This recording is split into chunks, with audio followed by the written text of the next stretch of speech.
이번에 프로랑 BM에서 신용등급 평가가 공개가 되었습니다. 신용등급 평가가 중요한 이유는 등급이 높을수록 외부에서 자금 조달할 때 훨씬 더 유리하게 가져올 수가 있어요.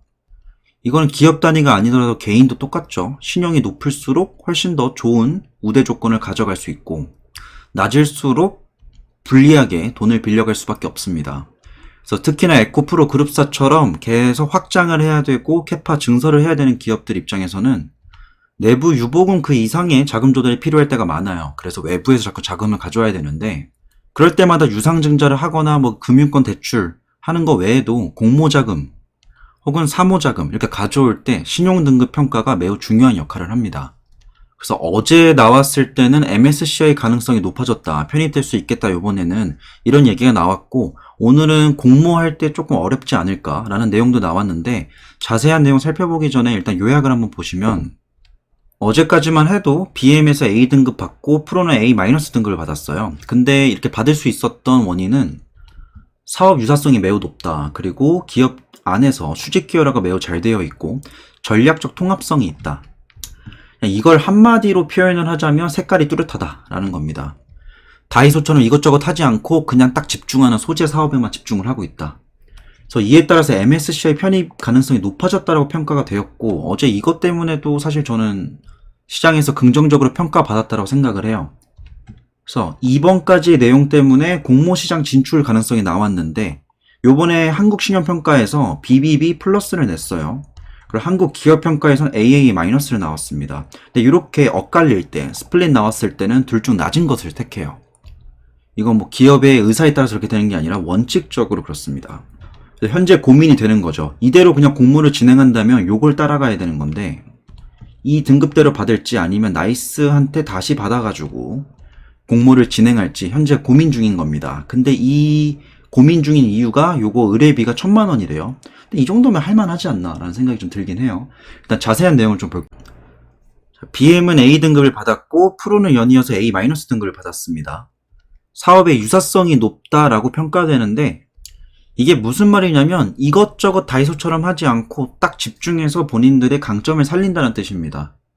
실제로 코스닥에 많은 기업들이 그러는데 철강 회사인데 갑자기 바이오에 진출한다던가 모터 만드는 회사였는데 갑자기 뜬금없게 마스크를 판다거나 이런 회사들이 있죠. 당연히 돈을 빌려주는 사람 입장에서도 제가 돈을 빌려준다 생각을 했을 때도 그런 기업들은 안 빌려줄 것 같아요. 근데 프로 같은 경우에는 현재 자회사들이 다 똑같이 2차전지 사업에 집중을 하고 있고 그 안에서도 수직 계열화가 완성이 되어 있습니다. 그래서 사업의 유사성이 높다, 통합이 잘 되어 있다, 수직 계열화 잘 되어 있다라고 긍정적으로 평가받았고요. 이것 때문에 이번 등급 상향이 되면서 8월 달에 이전에 한번 실패했던 건데 에코프로의 MSCI 편입 가능성이 훨씬 더 높아졌습니다. 전 이전보다 요번에 더 높다 생각을 해요. 이전에 주가가 막 오르면서 좀 약간 적응을 하는 단계여가지고 MSCI 편입하는 쪽에서는 어떤 것들을 보냐면 주가가 올랐다라고 편입시키는 게 아니고 해당 종목이 한국 시장을 반영할 수 있는 그런 종목인가를 우선시 봅니다. 근데 반짝하는 종목들 있잖아요. 작전주든 그런 종목들을 좀 제거시키기 위해서 주가 안정성도 봅니다. 그래서 상장 유통되어 있는 주식수 대비해서 거래량이 어떤지 이런 것도 보고요. 저도 사실 납득이 잘 안 되긴 하는데 왜 그때 MSCI 편입이 못 됐는지 잘 납득이 안 되긴 하는데 그때에 비하면 지금 훨씬 더 좀 안정적으로 주가가 유지되고 있기 때문에 저는 MSCI 편입은 웬만하면 될 것 같고요. 회사의 사업 유사성 외에도 현재 사업 간의 수직 계열화와 전략적 통합도가 높은 점, 이거는 BM 머티리얼 중 에코프로 이노베이션 플러스 여기 껴줄 수 있는 게 CNG도 있겠죠. 다들 약간 뭔가 공동 목표를 향해서 가는 느낌이 많이 듭니다. 자, 앞에 나와 있는 내용보다 더 중요한 게 이 회사는 일단 우수한 시장 기회를 가져가고 있고 글로벌 하이니켈 양극재 시장에서 출하량 기준 시장 점유율 1위, 너무 뻔한 얘기죠. 다들 아시는 내용이잖아요. 고객사 삼성 SDI, SK온, TMM 등 국내외 주요 2차전지 제조사들과 거래를 이어가고 있고 아무리 통합성이 잘 되어 있다라고 해도 이게 제일 중요하죠. 돈 잘 번다. 그래서 선순위 무보증 장기신용 등급을 BBB 플러스 A-를 상향을 했는데 재밌는 건 등급 전망도 긍정적으로 유지했다라는 겁니다. 원래 신용등급을 상향했을 때 등급 전망은 낮추는 게 대부분의 상황에서 이루어져요. 이거 마치 어떤 기업이 어닝 서프라이즈가 나왔을 때 다음 실적은 떨어질 수 있겠다, 피크아웃이 나올 수 있겠다 라고 전망하는 것과 똑같이 등급 상향과 전망은 엇갈리는 상황이 좀 많은데 이번에는 조금 이례적으로 에코프로비엠에서는 등급을 A-로 상향을 하면서 등급 전망도 긍정적으로 유지를 했습니다. 높은 성장성이 보이고 생산 능력 확대 덕분에 이익 창출 능력이 제고될 것으로 보인다. 다음 현금 창출 능력도 증가하고 있다는 표현은 뭐냐면 단순하게 돈을 잘 번다는 뜻을 넘어서 그들이 벌려놓은 일을 다 수습하고도 돈을 남긴다는 뜻입니다. 그러니까 기업이 본인의 깜냥을 아는 게 되게 중요해요. 얼만큼 돈을 벌 수 있는지 예측을 하고 그거에 맞춰서 생산량 늘리는 것도 굉장히 중요하고 캐파 증설 과정에서 분명히 돈이 많이 쓰일 텐데 그 돈을 감당할 수 있느냐도 굉장히 중요합니다. 그래서 수요 예측도 잘해야 되고 시장 선전도 잘해야 되고 당연히 뭐 제품의 퀄리티도 보장을 해야 되는 건데 지금 그걸 잘하고 있다는 겁니다. 벌려놓은 일을 수습하고도 메꾸고도 좀 남는다라고 생각하시면 되는 거고 그걸 좀 전문적으로 말한 게 EBIT 마진이 늘어나고 있다라는 겁니다. 이제 여기부터는 좀 부정적인 내용일 수도 있고 우려사항입니다. 투자 확대 순차입금이 증가하고 있는 점은 부담이다. 근데 요거에 대해서 좀 생각을 해보셔야 되는 게 구멍가게를 운영할 때랑 슈퍼를 운영할 때랑 마트를 운영할 때를 비교를 해보면 규모가 커질수록 더 많은 차입금이 발생하는 건 당연합니다. 문제는 그 차입금의 비율이죠. 그러니까 내가 3억짜리 집에 살 때랑 5억짜리 집에 살 때랑 10억짜리 집에 살 때랑 30억짜리 집에 살 때랑 100억짜리 전원주택에 살 때랑 내가 은행에서 대출을 받으면서 부담하게 되는 부채의 규모는 당연히 늘어납니다. 문제는 그 부채의 규모가 3억 중에 몇 %인지 5억 중에 몇 %인지 그 퍼센티지가 중요한 거죠. 그래서 이런 식으로 지금 기업이 외형 성장을 하고 있는 상황에서는 당연하게도 순차입금이 증가하는 거는 많이 먹으면 많이 싼다랑 똑같은 말이에요. 근데 이 차입금 비율이 좀 중요해요. 근데 아직까지는 그래도 얘네가 벌려놓은 거에 비해서 돈을 잘 벌고 있어가지고 순부채 비율 기준에서도 그렇고 비유동부채 비율에서도 그렇고 전체적인 덩치에 비해서 그렇게 부채 비율이 부담되는 수준은 아니라고 저는 생각을 합니다. 물론 작년 기준이고요. 2022년 연간 기준이고 23년께 나와야 되겠지만 사실 22년도와 23년도 사이에 차입금이 그렇게 많이 늘어난 게 아니기 때문에 비슷할 겁니다. 그래서 현재 제가 바라보는 BM은 지금 현재 존재하는 그런 부채들이 문제가 아니라 향후에 얘네들을 끼고 나서도 추가적인 자금 조달 어떻게 할까가 제일 중요한 포인트예요. 그래서 지금 공모로 자금 조달 어떻게 할지를 계속 고안하고 있는 거죠. 그래서 뭐 다 그런 내용입니다. 뭐 순차입금이 증가하고 있다라는 거고 우수한 매출과 영업 현금 창출력 확대가 나왔지만 그럼에도 불구하고 운전 자본과 시설 설비 투자가 늘어나면서 차입금도 증가했다. 그러니까 원래 투자가 선행되고 지은 다음에 그 다음 매출이 발생하잖아요. 그래서 요 구간에서는 아직 매출이 발생의 전 단계에서는 차입금 증가에 대한 우려가 나옵니다. 왜냐하면 얘네가 이만큼 빌려가서 얼만큼 창출해낼지를 아직 불확실하게 알기 때문에 1000억을 빌려가서 얘네가 2000억을 만들지 1200억을 만들지 모르잖아요. 다 추산할 뿐이니까. 그래서 캐파 증설이 완료되고 나서인 뭐 24년도에서 25년도 혹은 25년 초반 그때 되면 아마 지금 예상대로만 한다면 차입금에 대한 어떤 우려사항들은 많이 사라질 겁니다. 그에 따라서 신용등급 평가도 많이 상향될 수도 있고요. 그래서 앞서 말씀드렸다시피 지금 현재 존재하는 부채만 놓고 본다면 뭐 그렇게 뭐 힘든 상황은 아니에요.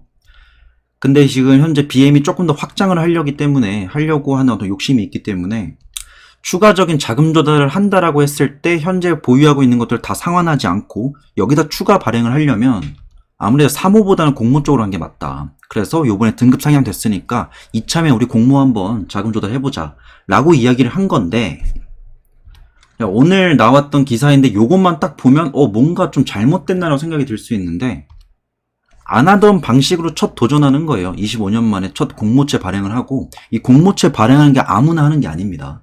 어느 정도 기업의 안정성이 확보가 돼야 되고 신용등급도 나와야지 할 수 있는 거예요. 그래서 지금 첫 하게 된 겁니다. 근데 문제가 어디서 나왔냐면 한국신용평가로부터 BBB 플러스 긍정적 기업 신용등급을 받았다. 사실 BBB 플러스도 괜찮은 등급이긴 하거든요. 물론 뭐 A에 비해서는 조금 덜하긴 한데 BBB 플러스 나쁘진 않아요. 근데 이게 재밌는 게 뭐냐면 두 곳으로부터 평가를 받으면 둘 중에 낮은 걸로 택해집니다. 그러니까 등급 스플릿이 지금 한국신용평가사에서는 BBB 플러스 나왔고 한국기업평가에서는 A 마이너스 나왔고 스플릿이 나왔잖아요. 낮은 등급을 먼저 적용을 합니다. 살짝 이거 말하면서 쫄리는 건 또 댓글로 한국신용평가 욕할까봐. 이건 그냥 그들의 업무 중에 하나입니다. 우리가 이거에 대해서 너무 감정이입하면 안 돼요. 그래서 원래는 수요 예측 과정에서는 기준금리는 불일치가 발생한 두 가지 등급을 모두 고려해서 주관사와 같이 금리 설정을 할 수 있어요. 근데 실제로 시장에서 통용되는 유효 등급은 공시된 두 개 중에서 낮은 걸로 우선 평가가 돼요. 그러니까 에코프로 입장에서는 A등급 평가받는 게 훨씬 더 자금 조달할 때 유리한데 아쉽게도 BBB 플러스를 할 수밖에 없게 되는 거죠. 만약에 공모를 진행한다면. 그래서 대안이 지금 두 가지 정도 나와 있어요. 그냥 이 상태 그대로 등급 진행해가지고 BBB 플러스를 기준으로 신용평가 받는 거, 그리고 공모 진행하는 거. 두 번째는 세 번째 회사인 나이스 신용평가사로부터 A-등급 정도 받은 다음에 A등급으로 공모처에 발행하는 진행하는 건데, 문제는 지금 업계에서도 의견이 좀 갈리고 있긴 한데, 그럼 나이스한테 받는다 해도 얘네가 A등급 주는 게 확정이야? 이런 좀 의문이 있는 거죠. 그리고 기업 평가 수수료 부담이 가중될 수밖에 없다라는데, 저는 솔직하게 말하면 이 1,000만 원이요? 아마 주주분들 중에서 이거 대신 내달라 하면 낼 사람들 많을걸요. 막 시드 막 몇십억 되는 분들은 1,000만 원 이것 때문에 고민한다고 그냥 평가 받아 이럴 거예요. 그러니까 이 수수료 문제는 아니죠. 수수료 문제는 아니고 만약에 진행한다 하더라도 A를 받을 수 있는 어떤 확정적인 근거가 있는가, 이게 좀 우려사항인가 봐요. 근데 제가 봤을 때는 그냥 나이스한테 한 번 더 받고 나서 등급 어떻게 나오나 보는 것도 좋을 것 같습니다. 뭐 여기까지가 대략적인 내용이고요. 이 등급에 따라서 금리 스프레드를 검색하실 수 있는 게 한국기업평가 들어가면 나오는데, 기업마다 이 등급 평가를 다르게 하는 것도 있어요. 근데 이게 보면 A등급 내에서의 차이점을 보면 뭐 0.2에서 한 0.3 정도 차이가 나요. 근데 A-등급이랑 BBB 플러스 등급 차이는 꽤 큽니다. 2023년 6월 19일을 기준으로 어제자죠. 여기 차이를 보면 0.13, 0.04, 거의 0.0 몇 차이 나요. 근데 A-에도 BBB 플러스 사이에 보면 거의 2.6 정도 차이 나죠. 꽤 큰 차이입니다. 그래서 지금 만약에 한쪽에서 A- 받았고 한쪽에서 A 받아가지고 낮은 거 A-였다면 5.7이랑 5.28이랑 뭐가 고민이 돼요. 그냥 진행한다 하겠죠. 근데 문제는 지금 이제 8.38이랑 5.71을 비교하면 좀 크니까 요거에 대해서 이거 이러면 공모 진행하지 말까 고민을 하는 거기도 한데, 제가 볼 때는 그럼에도 불구하고 진행하는 게 맞다라고 생각을 하고, 등급평가를 나이스한테 한 번 더 받는 것도 괜찮지 않나 라는 생각이 좀 듭니다. 여기 나와 있는 건 등급별 스프레드고요. 여기 기준을 보시면 됩니다. 여튼 오늘 영상은 이 정도로 마무리하면 될 것 같습니다. 요약을 다시 보면, 일단 등급을 굉장히 잘 받아가지고 사업 유사성 높다, 수직 계열화 좋다, 전략적 통합성 좋다 칭찬을 받기 때문에 MSCI 가능성이 높아진과 동시에 공모 시장에 진출할 수 있는 자격이 부여가 됩니다. 근데 한쪽에서 갑자기 BBB 플러스가 나와가지고 스플릿이 나왔어요. 그래서 한국기업평가에서는 AA-인데 신용평가에서 BBB 플러스를 했기 때문에 결국에 공모를 진행한다면 BBB 플러스 등급에 따라서 진행이 됩니다. 현재 고민 중인 거는 이대로 공모를 진행하느냐 아니면 나이스한테 다시 받느냐인데, 비용 때문에 고민이라면 그냥 제가 볼 때는 한 번 더 평가받고 이왕이면 A등급 받도록 노력하는 게 낫다. 왜냐하면 A등급 내에서의 스프레드 차이는 굉장히 적은데 A등급에서 B 하나만 붙여준다 해가지고 막 2.5만큼 차이 나요. 이게 좀 심하니까 이거 할 바에는 한 번 더 1,000만원 들여가지고 의뢰한 다음에 받는 게 훨씬 나을 것 같다. 이렇게 보시면 될 것 같습니다. 이거 되게 중요하지 않다라고 여기시는 분들도 있을 텐데, 결국 돈 싸게 빌려와서 사업 잘해서 돈 많이 버는 게 장땡입니다. 그렇기 때문에 이 자금 조달 비용을 관리하는 것도 기업의 아주 큰 자질 중에 하나예요. 재무관리자가 따로 있는 이유가 바로 이런 것들이죠. 그래서 이에 대한 회사의 입장이 전 사실 궁금하긴 해요. 회사에서 뭐 예를 들어서 주주 간담회를 한다든지 주주총회를 한다면 이런 것들 좀 물어보고 싶어요. 공모시장에 진출해서 그 자금을 얼만큼 땡겨올 생각인지, 그걸 가져와서 어디다 쓸 생각인지, 만약에 BBB 플러스 AA- 스플릿이 나왔는데 어떻게 진행할 건지, 뭐 이런 것들이 궁금하긴 한데, 일단 아직까지 공개되어 있는 공식적인 내용은 이 정도입니다. 일단 오늘의 영상은 여기까지 마무리할게요.